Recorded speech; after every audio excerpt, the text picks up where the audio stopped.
Okay, so a blessed Sunday morning po sa ating lahat. Are we blessed? Amen. Ayan. At dahil nga po, ilang araw na lang ay ako po ay aalis na naman ulit. Kaya kailangan pong bago umalis ay magturo daw. And of course, we know that in our obedience, there is not only a blessing actually, but blessings.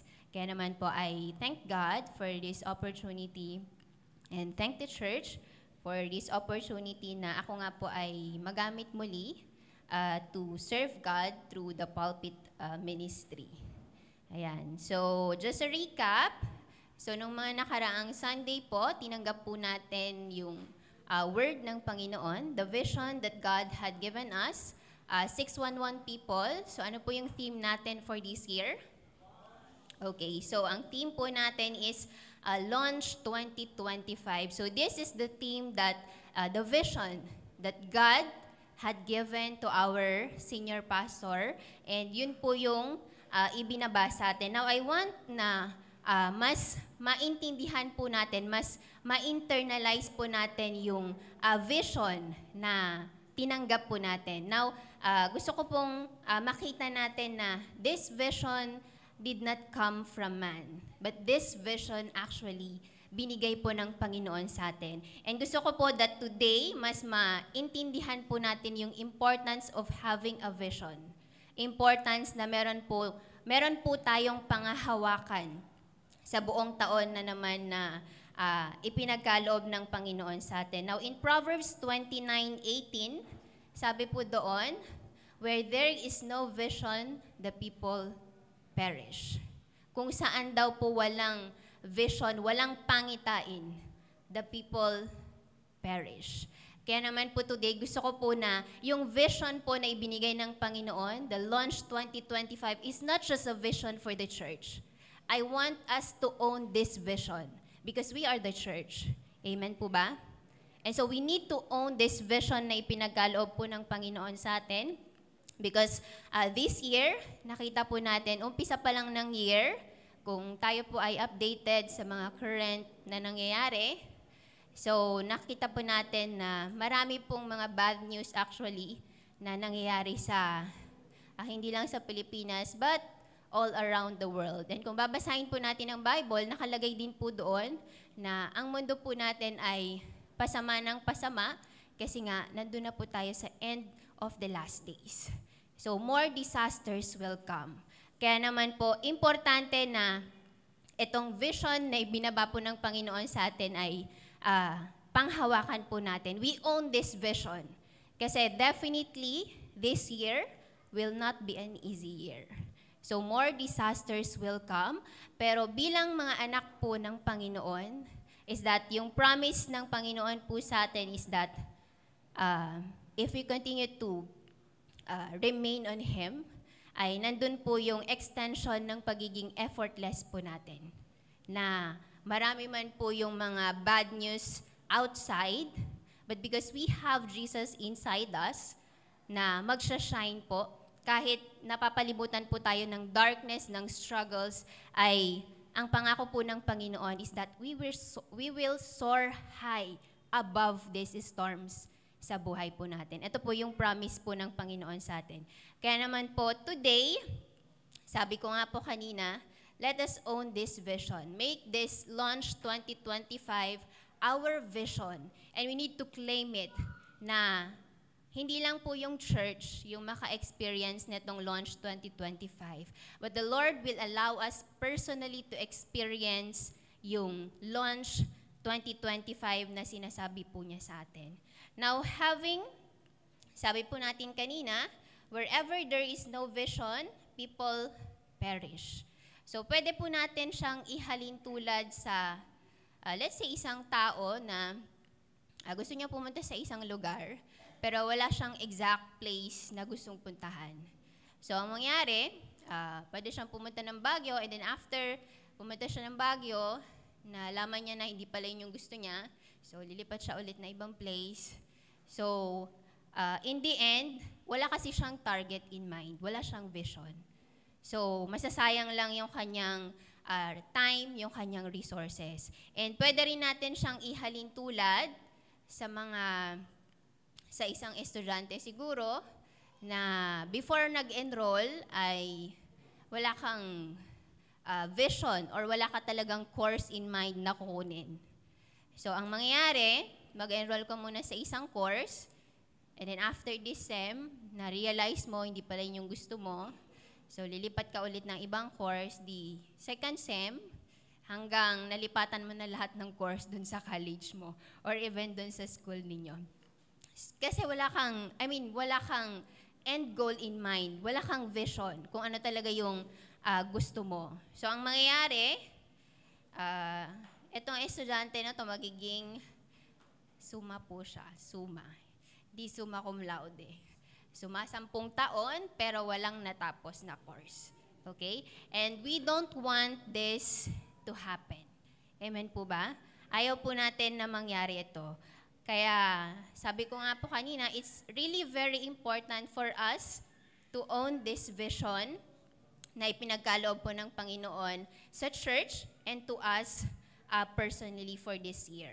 So last week, nagturo po si Mama Se on how we can launch into a heavenly life. So meron po siyang tatlong, yung term niya ay prerequisite. Ayan, teacher na teacher. So meron po tayong 3 prerequisite for us to launch in a heavenly life. So yung first po doon, i-review lang po natin. So yung first is that we need to trust God that He will deliver us. And then yung second is that we need to be guided and He makes His grace and mercy available for you and me. And then yung third is yung atin pong obedience. So we need to obey because only God can trust us. So ito po yung tatlong prerequisite on how we can launch into a heavenly life. And this topic ay nag-revolve po siya dun sa theme po natin for this year, which is nasa Psalms 25. And so today, dun pa rin po magre-revolve yung atin pong pag-aaralan because we really want na matanggap po ng bawat isa. Ito pong launch na sinasabi po natin. Kaya naman I believe na yung mga susunod po na teaching po natin ay naka-anchor po siya dito sa vision na Launch 2025 para lahat po tayo, makasunod po tayo, matanggap po natin yung vision. And that this year, yun po yung pangahawakan natin. That in every decision na atin pong gagawin, naka-anchor po siya dito sa vision po na ito. So, ang title po ng ating pong aaralin for today, if you have your outlines, Be Launched. Meron po ba kayong outline? Okay, so Be Launched. So, past tense po siya. Gusto po ba nating ma-launch? Amen. So, be launched by God. So, na-explain po sa atin nung mga previous Sunday, napasadahan na po na we need to be launched by God. And we need to be launched not in our own way, but we need to be launched in God's way. So I believe na itong taon po na ito is, kagaya nga po na nabanggit ko kanina, it's an extension of our Effortless 2024. So we will continue to experience effortless as long as we launch not in our own way. But God launched us in His ways. So God is able, or God wants to launch us in His way. Now, launching in God's way is never easy. Tama po ba? Because oftentimes, gusto po natin yung sarili nating paraan. We want our own way. So, madalas, sinasabi natin, kaya ko na to, Lord. So, sabi ni Lord, dapat ganito yung gawin mo. Dapat dito ka dumaan. Ito yung tahakin mo, this is the right path.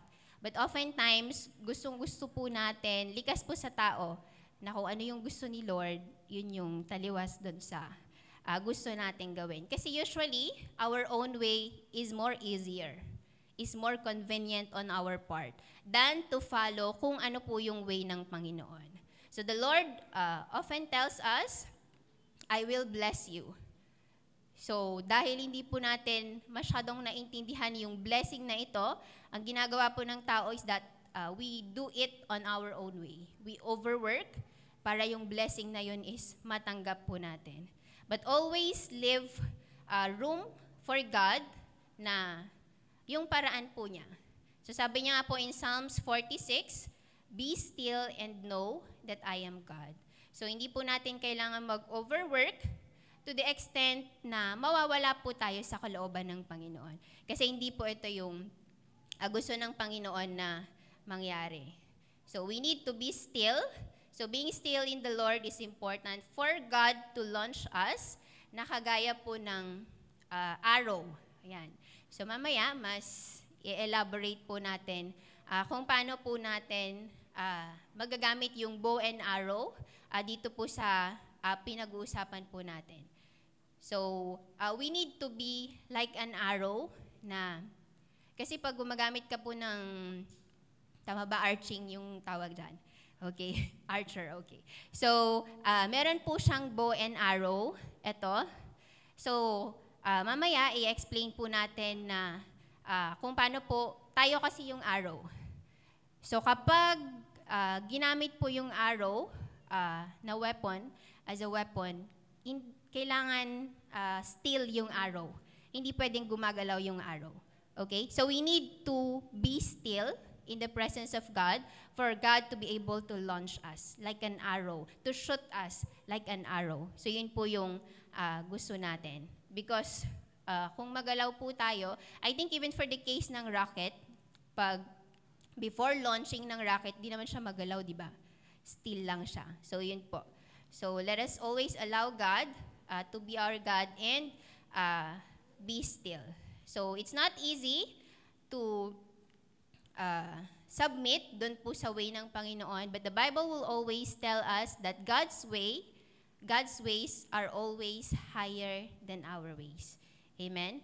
And so today, there are 3 steps na gusto ko pong aralin natin on how we can be launched in God's way and be effortless. Pag sinabi po nating be launched, so God will cause us to soar above our struggles, our difficulties, the darkness of this world, and even above the storm. So actually, ang soaring po ay madalas po siyang associated sa anong animal? Okay, so it is usually associated sa eagle. Kasi ang eagle po, ang ginagawa po niya, it's actually soaring. Now, ano pong difference ng soaring with flying? Majority of the birds, yung mga maliliit na birds, they are flying. Pero ang ginagawa ni eagle, it soars high. Pag sinabi nating soar kasi, like kunwari, yung mga clouds, lilipad siya above the clouds. Kasi above the clouds, yung turbulence kasi, hindi siya magalaw. Now, I want us to see na yung comparison ng soaring with flying. Pag nagsosoar po kasi tayo, when the eagle soar, aakyat siya dun sa taas, above the storm, above the clouds, or kung sa time po natin, above the struggles or problems. And yung soaring kasi is effortless. So when the eagle starts to soar above the clouds, hindi na siya naggagano ng kamay ng wings niya. So effortless siya. As compared to flying. Kapag flying kasi, nagaganon ka talaga. Pag soaring, hindi siya ganon. Okay? So nakita po ba natin yung difference na ang gusto ng Panginoon, we soar high above dun sa mga struggles po natin. So, effortless pa rin siya. God doesn't want us to fly. So God wants to launch us to soar above dun sa mga struggles po natin. Above even the darkness of this world. So when God launched us like an arrow, He will shoot us above and so we will soar. But before na magawa po ng Panginoon to launch us above this darkness or above these struggles, so meron po tayong 3 steps na kailangang sundan. So there will be 3 important words na aaralin po natin today. So first is bind. So kung meron po kayong outline, yung first one is bind, B-I-N-D. And then the second is bend, B-E-N-D. And then the last one is shoot. So for God to launch us, do we want to be launched? Amen. So for God to be able to launch us, we need to, kailangan po natin gawin itong 3 steps na to. So yung first po natin is we need to bind yourself with God. So in verse 1 to 3 ng Psalms po, so in Psalms 25, so yung verse 1, so nakalagay po dyan, to you, O Lord, I lift up my soul. O my God, I trust in you. Let me not be ashamed. Let not my enemies triumph over me. And then in verse 3, indeed, let no one who waits on you be ashamed. Let those be ashamed who deal treacherously without cause. So yung first step po natin is that we need to bind ourselves with God. Pag sinabi po nating bind, ano po bang ibig sabihin? Pag sa Tagalog, tali, tama pala. Kasi yung nahanap ko is bigkisin, so parang sabi ko, ang hirap. So itali natin yung sarili po natin, not with the people, not with the worldly things, pero for us to be launched by God, we need to bind ourselves with God. So we need to bind ourselves with God. We need to draw closer sa Panginoon. So sabi po ni Mama sa last Sunday, it's not importante na hindi lamang po natin kilala ang Panginoon. It's really important that we have a deep relationship sa atin pong Panginoon. Meron po tayong personal na relationship sa atin pong Panginoon. So we need to bind ourselves to God. So kailangan idikit po natin yung sarili po natin sa Panginoon. So ang bind po, so yung bind together, we need to bind ourselves together with God through a process of intertwining. So para po siyang virtual envelopment of the soul with God. So parang we need to bind ourselves with God. So nai-imagine po ba natin na we need magpatali tayo sa Panginoon. Yung covering ng Panginoon ay dapat nasa atin po. So meron lang akong illustration para lang ma-expound ko yung difference ng binding. Kasi dito gusto ko pong maintindihan po natin yung importance of having a deep relationship sa Panginoon. Because we have to admit na kahit po tayo mga Kristiyano, yung iba po sa atin or karamihan pa rin po sa atin is that we are contented na yung relationship po natin sa Panginoon ay shallow lang, mababaw lang siya. Amen? So, yun po yung gusto ko pong makita po natin. So, for example, yung sa binding, ayan, di pa po yung arrow. Okay, doon sa binding muna tayo. So, for example, we have 2 papers para lang po ma-compare po natin. Makita po natin yung importance nung we bind ourselves with God. We develop a deeper relationship sa Panginoon every day ng atin pong Christian life. So, for example, meron tayong 2 illustration. So, yung 2 papel, let's say, yung isa ay tayo, and then yung isang papel ay ang Panginoon. So, we bind ourselves with God. So, yung isa, ang gagamitin po natin na pandikit ay, pwedeng kanin, pwede ring glue. Okay? So, yung first, yung isa, ang gagamitin nating pandikit doon sa 2 papel is kanin or glue. Yung isa naman, ang gagamitin natin na pandikit doon sa 2 papel ay, ano bang mas matibay? Mighty Band? Okay. So, nakuha natin. Yung isa ay glue, yung isa ay Mighty Band. Okay? So, sa tingin po natin, doon sa 2 dinikit natin na papel, ano yung mabilis lang na mapigtas? Malamang. Yung kanin or yung glue. Tama po ba? So kung ihahalin tulad po natin yun dun sa relationship natin sa Panginoon, yung paper na ang pinagdikit po natin ay kanin or yung glue, pwede po natin siyang ihalin tulad sa mga Kristiyano na yung relationship sa Panginoon ay hindi kalalim. Okay? hindi ganun kalalim. So, hindi sila tumatawag sa Panginoon every day. Nag-a-attend sila. Yes, they attend Sunday services. They call on to God, pero hindi siya every minute, every second. They just call on to God occasionally. Okay? So, wala silang personal na relationship sa Panginoon. And then, yung isa, na yung mighty band, yung ginamit natin, so, di ba mas mahirap siyang mapigtas? So, ito po, pwede po natin siyang ihalin tulad sa mga tao na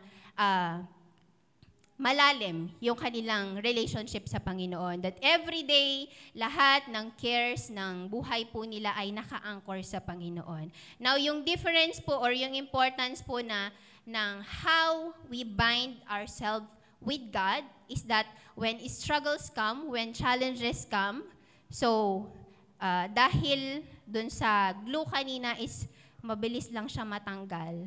So when struggles come or when challenges, when problems come, mabilis lang matanggal yung pagkakadikit natin sa Panginoon. Compared dun sa isa kanina na ano man yung struggles maybe or problems, storms na darating sa atin, because we are binded na ganun na lang sa Panginoon, is that hindi siya agad-agad matatanggal. Okay? So I hope kayo po makakasagot kung alin kayo doon. Kayo ba yung kanin or yung doon dinikit doon sa glue or yung doon sa mighty band? Okay, now gusto ko ring makita na doon kasi doon sa mighty band, ang mighty band mas mahal siya, 'di ba? Sa glue or kanin. So gusto ko lang makita doon na having a deeper relationship to God, we need to pay the price. So meron tayong kailangan gawin. Okay? So we need to pay the price of knowing God, talking to God every day, every minute, reading His words. So, yung Bible po natin, it's available. So, it's the Word of God, it's the truth of God that we can find sa atin pong Bible. And so, we need to pay the price of having a deeper relationship sa Panginoon. And most importantly is that kailangan yung Holy Spirit po, nandun po sa atin. For us to be able to have a deeper relationship sa Panginoon. So, paano po natin masasabi yung comparison ng dalawa kanina? So, the Bible would tell us that we will know them by their fruit. So, if we have that deep relationship sa Panginoon, makikita po on how we live our lives, makikita po on how we decide on our actions, on our words. Okay? So, yun po, yung first. So, let us bind ourselves with God. I hope na hindi po yung bind na mabilis lang matanggal. Okay? So, yung bind po na, kung babalikan po natin yung definition ng yung bind po kasi, dun sa verse 1 to 3, makikita din po natin yung word na wait. So, ang bind po kasi, ang wait is, it can also be translated into bind. Okay? So, ang wait po is, galing po siya sa word na kava, which means to wait for, look for, expect, or hope. So, it expresses the idea of waiting hopefully. So, yun po yun. So, bind at saka waiting upon the Lord. So, yun po yung first po na point na, or first na step na kailangan po nating magawa for God to be able to launch us. Now, others, minsan, they cannot bind themselves with God because they bind themselves instead with the worries of the world. So, yung iba naman, they bind themselves with all kinds of negative things, worldly things. And others, they don't want to bind themselves with God because ang likas po sa tao, gusto po natin ng kalayaan. Gusto po natin ng freedom. We want to do things on our way and not on God's way. But, ang sabi po ng Bible, when we put our trust to God, when we bind ourselves with God, ang sabi po niya in verse 1 to 3, So those that put their trust to God, those that bind themselves with God, God will not put to shame. So yung ashamed po na binabanggit po dyan is from the word bush, meaning to be ashamed, shamed, disappointed, or embarrassed. So this is derived from the word busha or shame, and boshe, which is translated to shame, but refers to an idol. So the idol itself was considered a shame or embarrassment. So bosh is used for the sense of disappointment one experiences when one's hope fails in an embarrassing way. Pero ang sabi po ng Panginoon, the promise of God is that those who trust in the Lord will never be ashamed. So yung mga nagtitiwala sa Panginoon, those who bind themselves to God will never be put to shame. But if we bind ourselves with all kinds or the things of this world, yung mga idols natin. Ang idols po is, hindi lang siya yung mga sinasamba natin na graven images, but when we say idol, these are the things or even people that we worship higher than our God. So, yun po yung definition natin ng idol. And once we worship idols, ang sabi po ng Bible, yung idol itself was considered a shame or embarrassment. Okay? So, nasa atin po yung choice. Kung alin po yung pipiliin po natin to bind ourselves with. Is it to God, na nandun po yung promise na kaakibat, or is it sa mga idol or worldly things na meron po. And then in verse 3, indeed let no one who waits on you be ashamed. So kagaya po na nabanggit ko kanina, yung wait na ginamit po sa verse 3, it can also be translated into bind. So we bind ourselves with God, we wait upon the Lord, yung waiting na nandun yung hope. Kasi meron naman yung waiting na hopeless. So ang definition, ang biblical definition po natin is waiting hopefully. So para po siyang dun sa experience ni Prophet Jeremiah, that even in the overwhelming tragedies that he experienced, Jeremiah learned to wait with hope in God's salvation. So yun po yung gusto ng Panginoon sa atin. To wait upon the Lord, to foster a sensitivity both to His presence and His promptings. Yung waiting upon the Lord na mananatili po tayo. Nandun pa rin tayo sa presence ng Panginoon. Kasi marami pong nag-wait upon the Lord, pero lumabas na sila sa kalooban ng Panginoon. So ang gusto po ni Lord is that we wait upon Him inside still of His perfect will. So yun po yung first step natin. So let us choose to bind ourselves with God. Let us wait upon the Lord full of hope. So yun yung first na step. Now the second step for God to be able to launch us is, yung word po natin kanina na first is bind. Yung ngayon naman ay bend. Okay, bend po yan, bend. Wala naman sigurong Bisaya sa atin. Bend po yan, B-E-N-D, okay?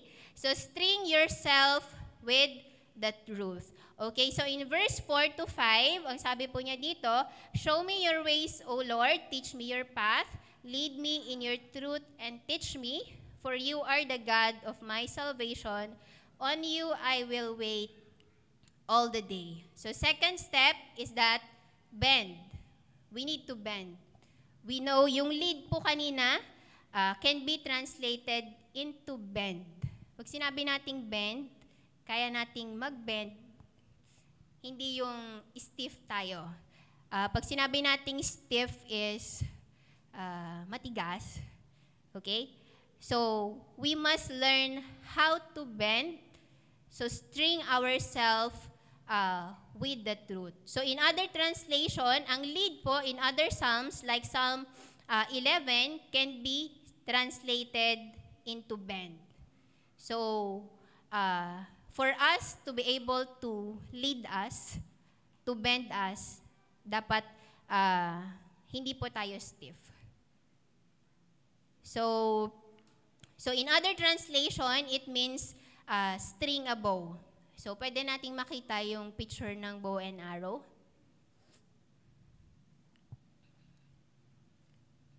Ayan. So, since wala po tayong totoong props, ayan, picture po yung ating gagamitin. So, ito po yung example ng isang bow and arrow. So, ito po yung tinatawag natin na bow. Ito yung kanyang string. So, this string refers to the truth. Okay? And then, of course, ito is the arrow. Now, yung second point po natin is that we need to bend. We must know how to bend with the truth. Now, hindi po natin mailalagay, kasi diba, other translation, it means string a bow. So, ilalagay po natin yung string. Without bending this bow, hindi po natin mailalagay yung string. So, we need to bend this bow para mailagay po natin itong string na to. Now, this string represents the truth of God. So, yung second is that second step for God to be able to launch us is that we need to bend with the truth. So, we must learn how to bend with the truth. Kasi kung ganito lang po siya, dapat bendable siya. Hindi siya pwedeng stiff para mailagay po natin yung string po natin. So, yung truth po, according to the Bible, is derived from the word emet, which means certainty, stability, truth, rightness, trustworthiness. So, emet derives from the verb aman, which means to be firm, permanent, and established. So, it conveys a sense of dependability, firmness, and reliability. So, truth is something upon which a person may confidently stake his life. So, as children of God, sabi po natin, yung second step is that we must learn to bend with the truth. So, the truth of the Word of God, the truth of God mismo. So, kailangan marunong po tayong mag-bend with the truth. So, paano po ba yung bending with the truth of God? We must learn how to adjust our mind. We must learn how to adjust yung mindset po natin dun po sa sinasabi ng Panginoon. Dun po sa truth ng Panginoon. We must learn how to remove all disbelief or doubt, and we must learn to adjust our thinking. So, instead of worldly things na iniisip siguro natin, we need to adjust our thinking na nakatuon po siya sa mga bagay na nakakapagbigay po ng kapurihan sa Panginoon. We need to adjust our habits with the truth of the Word, with God's truth. So kung dati siguro, maybe some of us, naubos po yung oras natin sa kung ano-anong bagay, sa mga social media and all. So why not spend yung time na yon instead of reading the Word of God, instead of praying? So we need to adjust our habits na naka-align po siya dun po sa truth ng Panginoon. Now, dito po natin makikita yung importance of us reading the Bible. Because the truth of the Word, makikita po natin siya sa Bible. Not only through preachings during Sunday, pero kailangan po nating malaman yung truth ng Panginoon continually. And so we need to have this desire na magkaroon po tayo ng personal devotion. We need to have our own Bibles. Kung wala pa po tayong Bibles, I really hope and pray na isa po siya sa, though late na, kasi January 3rd week na eh. So, isama po natin sa resolution natin na magkaroon po tayo ng Bible. We really need to have the Word of God, the truth of God, for us na mas mag-mature po sa atin pong spiritual life. Malaking bagay po ang mga salita ng Panginoon for us to mature sa atin pong spiritual life.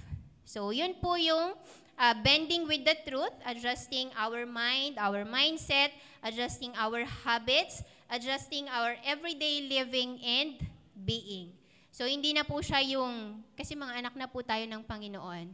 For God to be able to launch us is that the way we live, the way we live out yung being na binigay po ng Panginoon is that dapat naka-align na po siya doon sa godly being. Now, I'm not saying na dapat perfect tayo. Wala pong perfect. Okay? So, ang sinasabi lang po natin is that we try our best na mabuhay sa loob po ng perfect will ng Panginoon, sa kalooban ng Panginoon. Now, the truth, dito po sa string po natin, yung ito kanina. So, yung string po natin, sabi ko kanina, it represents yung truth. Now, this string is actually the source of power.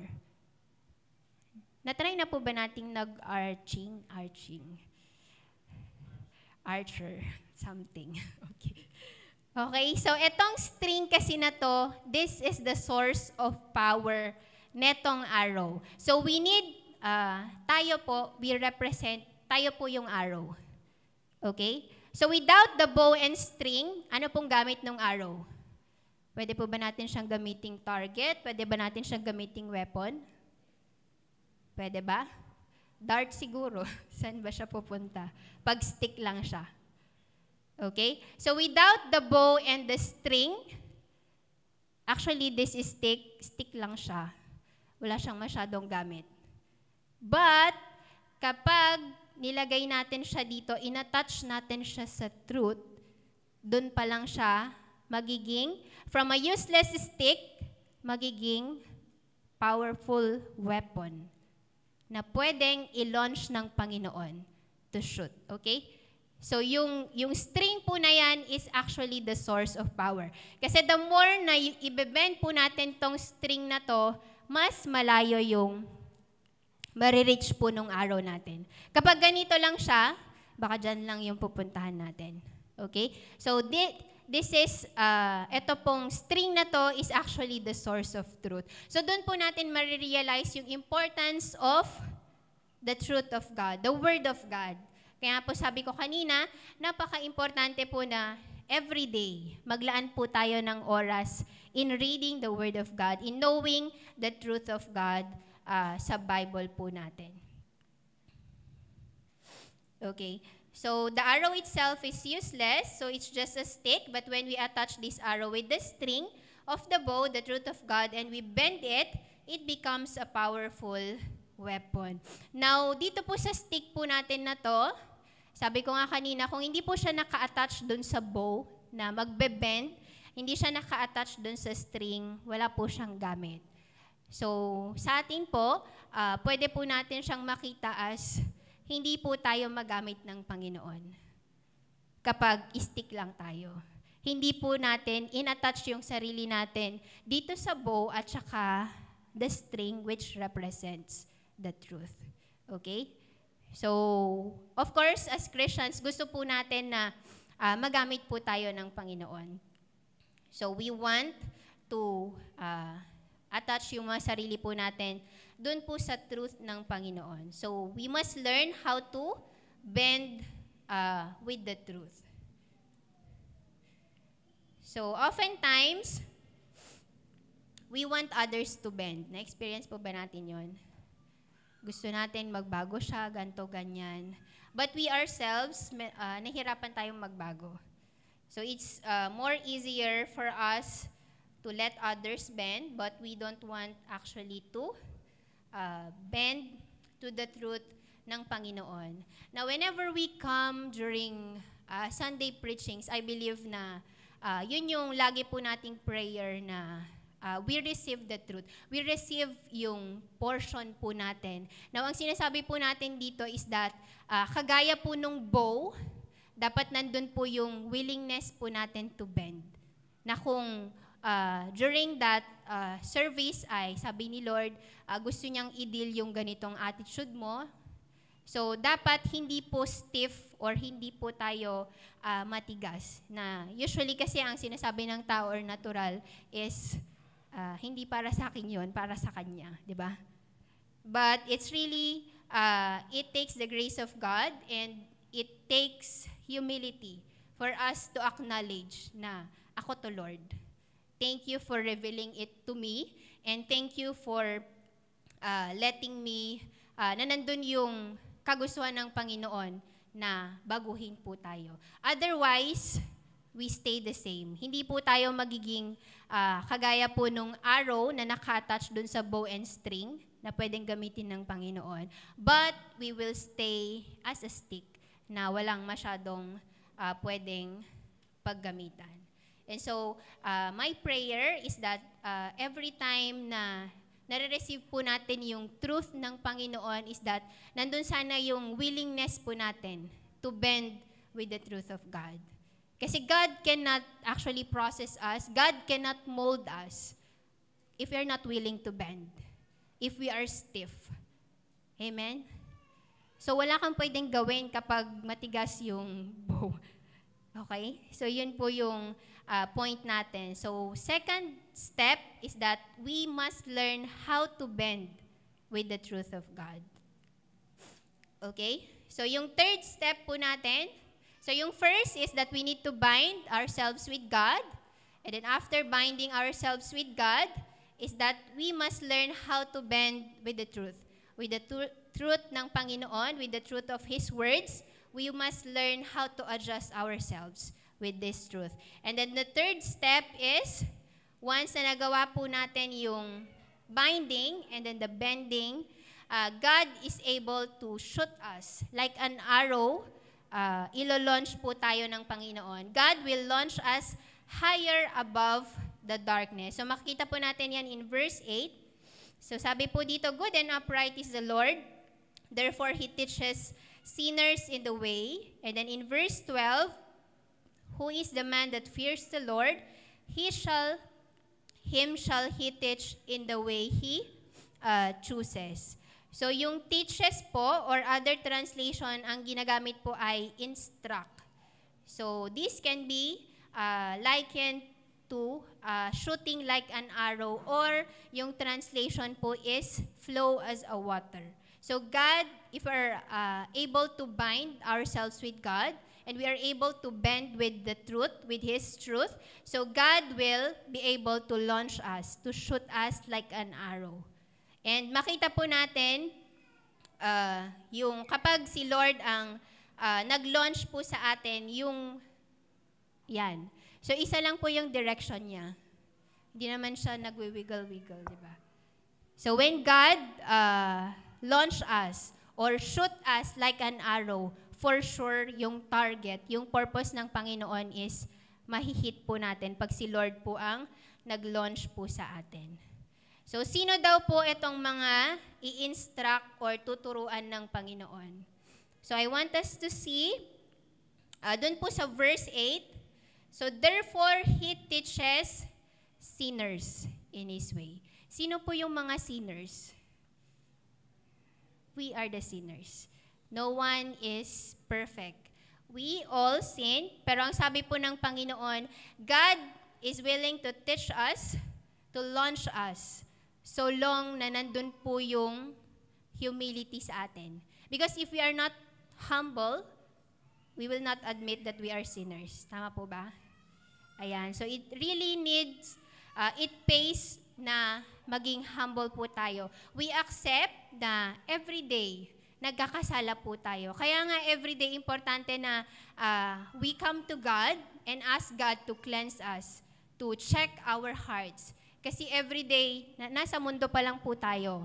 So, yung possibility talaga is na magkakasala tayo, mataas siya. So, every day we come sa presence ng Panginoon, we humble ourselves and ask for forgiveness. And once nagawa po natin yon, God will be able to launch us. God will be able to teach us or instruct us sa Kanya pong way. So, hindi po natin kailangan maging perfect or holy. So long na nandun po yung ma-acknowledge po natin, yung humility that we are able to acknowledge that we are sinners. We humble ourselves before God and we repent. Kailangan po nating mag-repent. Kasi kung alam mo na nga na makasalanan ka and all, tas hinahayaan mo lang, hindi siya ganon. Okay? We need to always come to the presence of God and ask for forgiveness. Every day, actually yon. Everyday basis.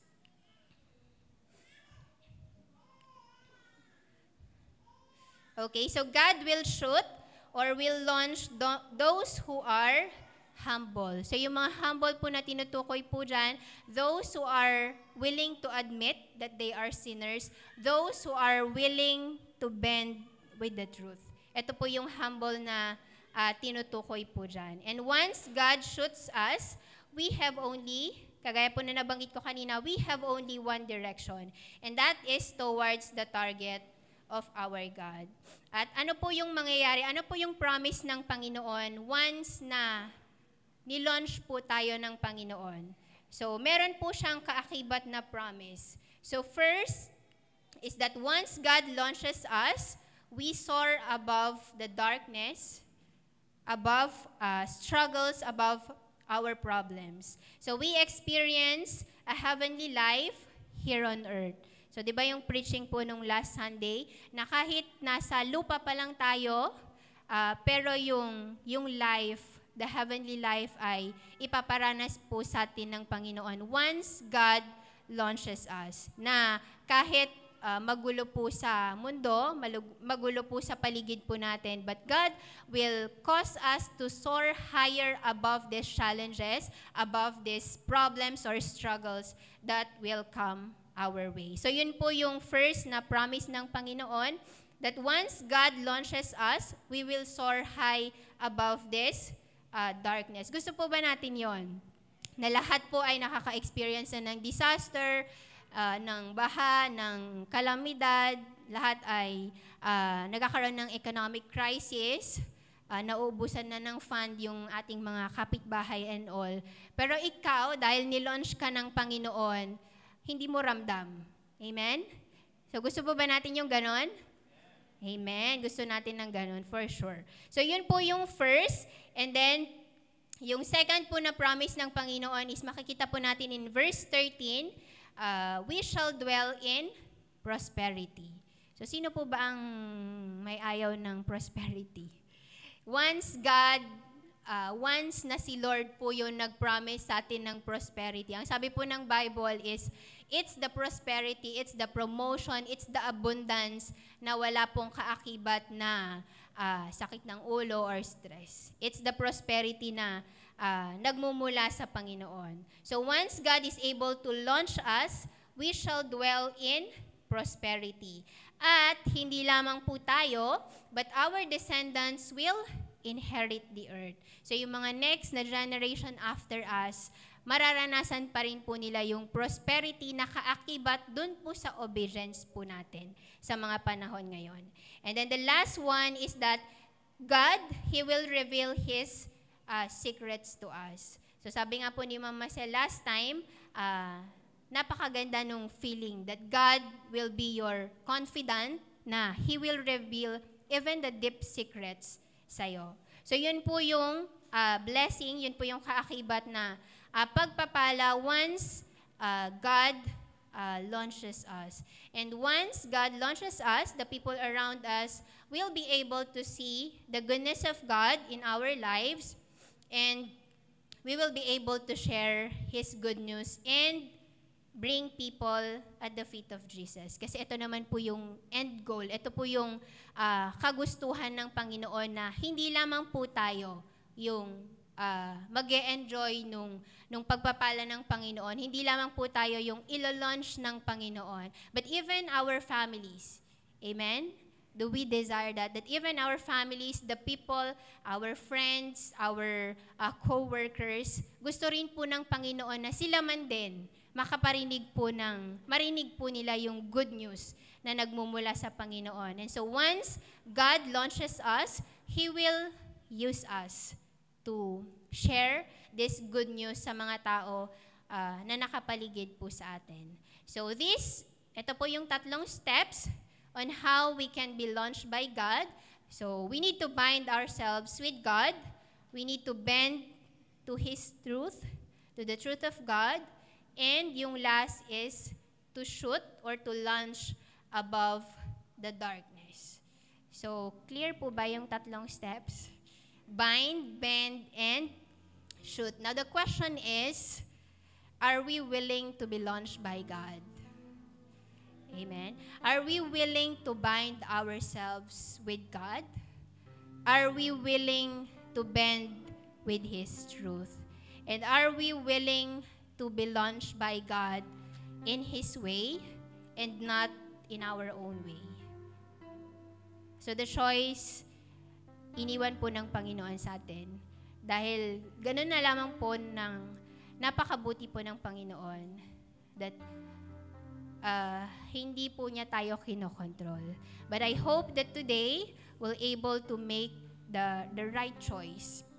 So to conclude, so I want to share my testimony on how God had been preparing me to launch and how He had actually launched me.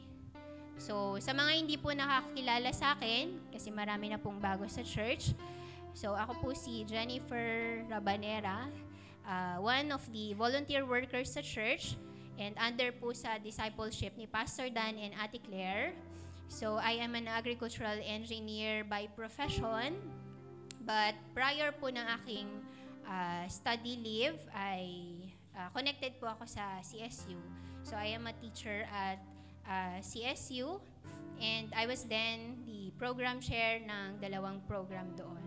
So, sa kasalukuyan, ako po ay naka-study leave sa CSU, and currently, I am pursuing my doctorate degree in agricultural engineering at the University of the Philippines, Los Baños. So, I came to know and accept our Lord Jesus Christ when I was in second year college. And starting from then on, God had already started preparing me to launch. I decided to bind myself to God.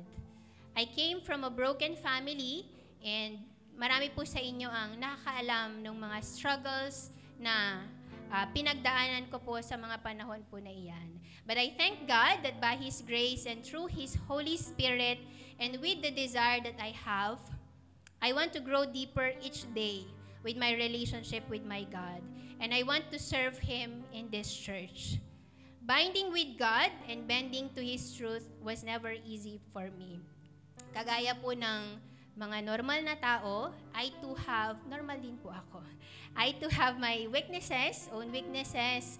I too have temptations, deep-seated hurts, challenges na kinaharap at patuloy na kinakaharap. But I was willing to pay the price and cooperate with God so that He can prepare me to launch. So isa po sa mga pinakamalaking naging daan for my spiritual maturity is the Word of God. Kaya naman po, I learned to invest in buying quality Bibles. So, marami na po akong biniling Bible. So, yung first ko po, hindi ko sure kung binigay sa akin or binili. But, nung nagkaroon po ako ng work, I see to it na yun po yung isang first na project na ginawa ko. I bought a quality Bible. And up until now, I continue to learn. Kasi dun ko lang po maintindihan yung truth ng Panginoon. And marami po sa mga Bible na yon, yung iba, na ipamigay ko rin. Kasi gusto ko rin na itong mga taong to ay makapag-grow din spiritually. For them to grow deeper in their faith. So, bending to God's truth is never easy neither. But I thank God that by His grace, He put the desire in my heart that whenever I receive His words, be it during nung youth service pa, nung ako po estudyante, sa mga equipping lessons or even Sunday services, I always make sure that I receive my portion.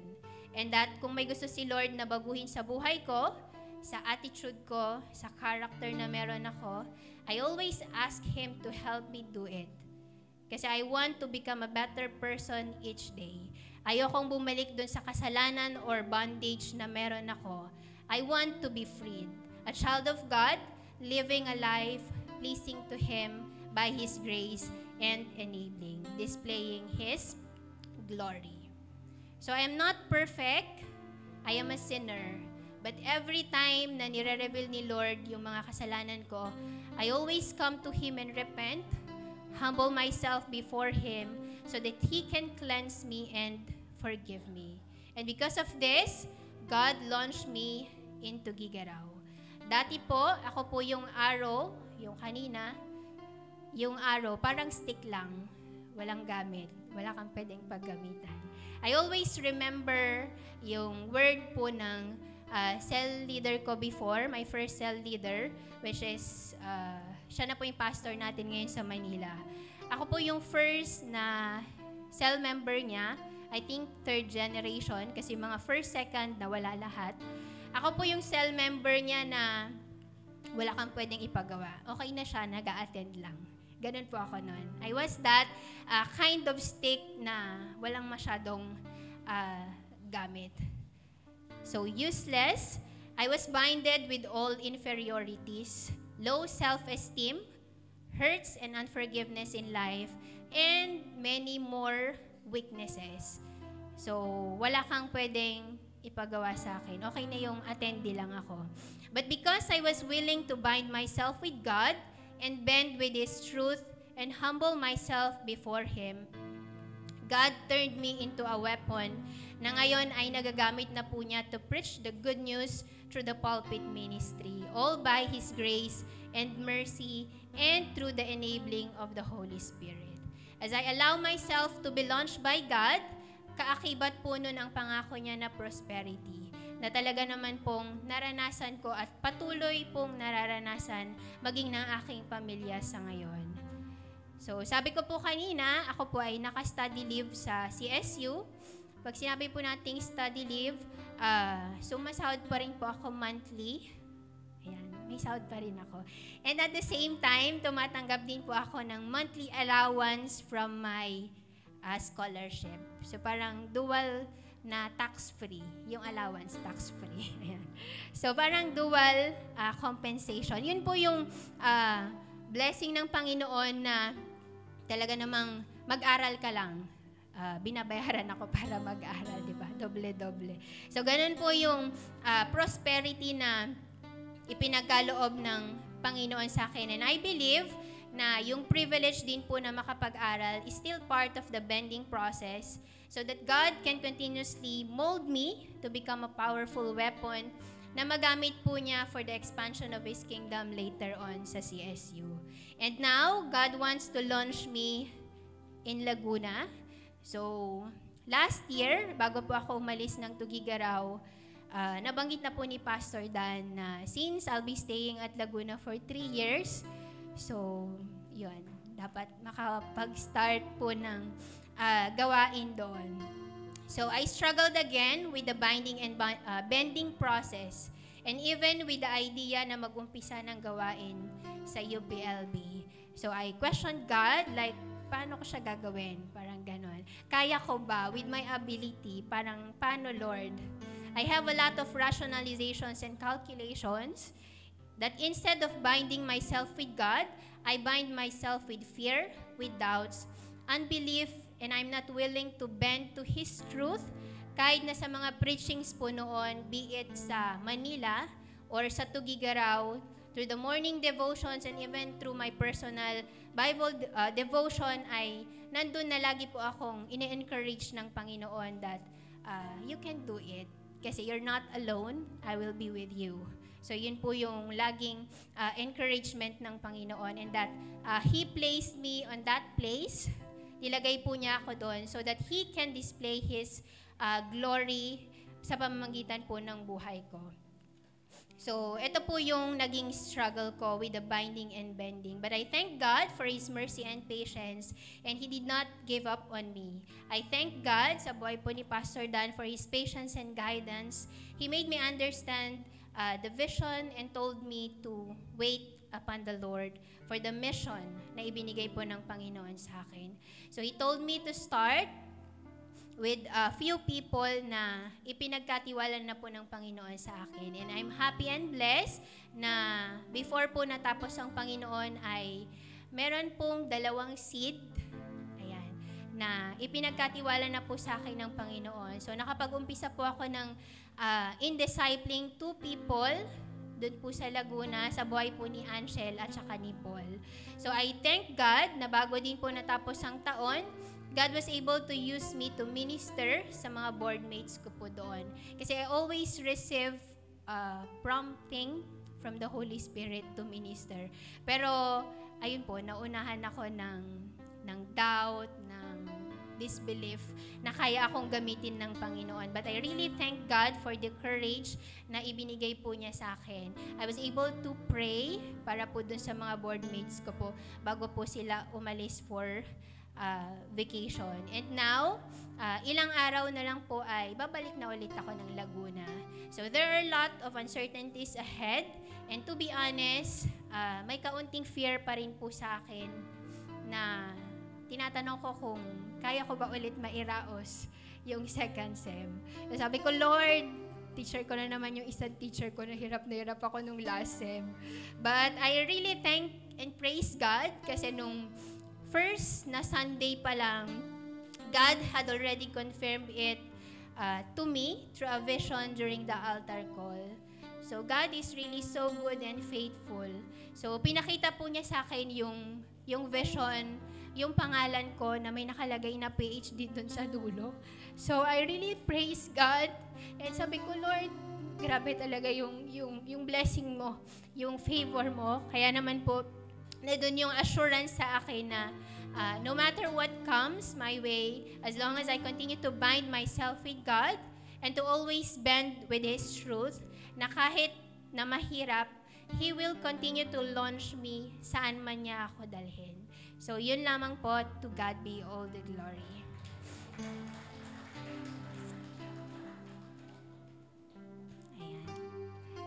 Pwede ko po ba tawagan yung music team?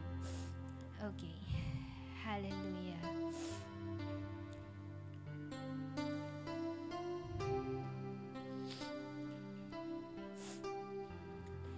So, brothers and sisters, we have different stories. Maybe some of you ay mas mahirap po yung mga naranasan po ninyo sa buhay. Or maybe some ay mas blessed, but regardless of who we are, regardless of the situation we are in, or the struggles na kinakaharap po natin sa buhay, God wants to launch us. He wants to launch us above all darkness of this world. He wants us to soar high so that He can use us for His glory. But the question is, sabi ko nga po kanina, are we willing to be launched by Him? Are we willing to be launched in God's way? Are we willing to bind ourselves with God? Are we willing to bend through His truth?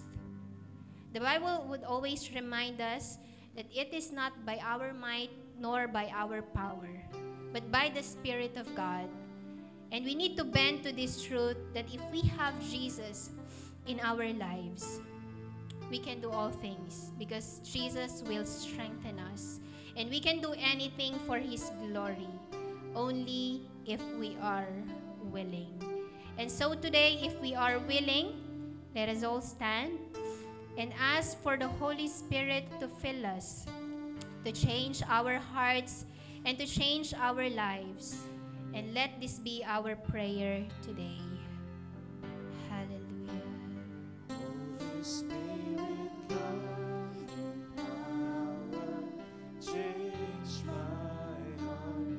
I want to live for you, my God. Let your Spirit come in power, change my life, that I may live for you, my Lord. Yes, come on, let us ask the Holy Spirit to change our hearts and to change our lives. I want to live for you, my God. Let your Spirit come in power, change my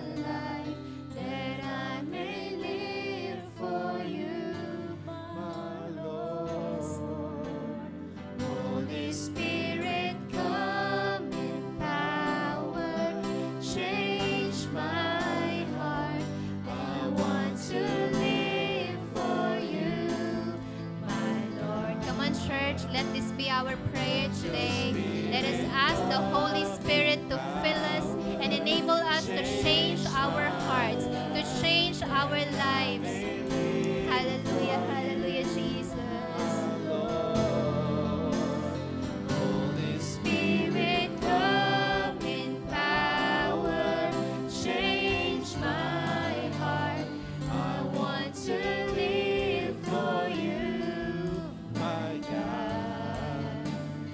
Let your Spirit come in power, change my life, that I may live for you, my Lord. Holy Spirit, come in power, change my heart, and I want to live for you, my God. Let your Spirit come in power, change my life, that I may live for you, my Lord. Yes, and for the last time. Spirit, come in power, change my heart. I want to live for you, my God. Let your Spirit come in power, change my life, that I may live for you, my Lord. Yes, Lord.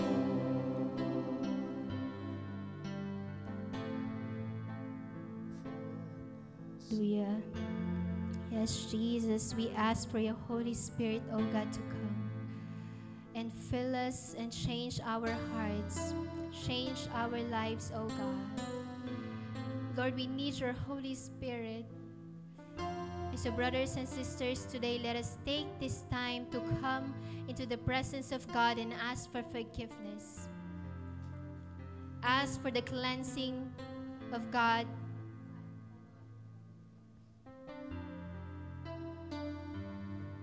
Let us ask God